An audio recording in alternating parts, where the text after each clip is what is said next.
Het zijn de twee wichtigste skekels in het bevaarbaarmaatje van de Zuid-Ije in Dokkum. De Sloers en de Brege Oostverlaat. De twee Rijksmonumenten moeten opknapt worden, zodat bootjemeesken weer van de binnenstad van Dokkum via de Sloers naar de Lauwersmarkt kunnen.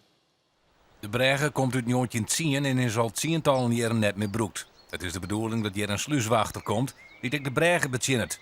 Er worden meerdere vaarwegen natuurlijk bevaarbaar maken. Maar zijn echt monumentale bregen en echt zijn hele oude sloes. Dus de sloes is van 1806 is hij online. Ja, die krijgen we ook net zo vaak in handen. En daar moeten we zwaardig omgaan. En dat maakt het wel heel speciaal, ik voor u.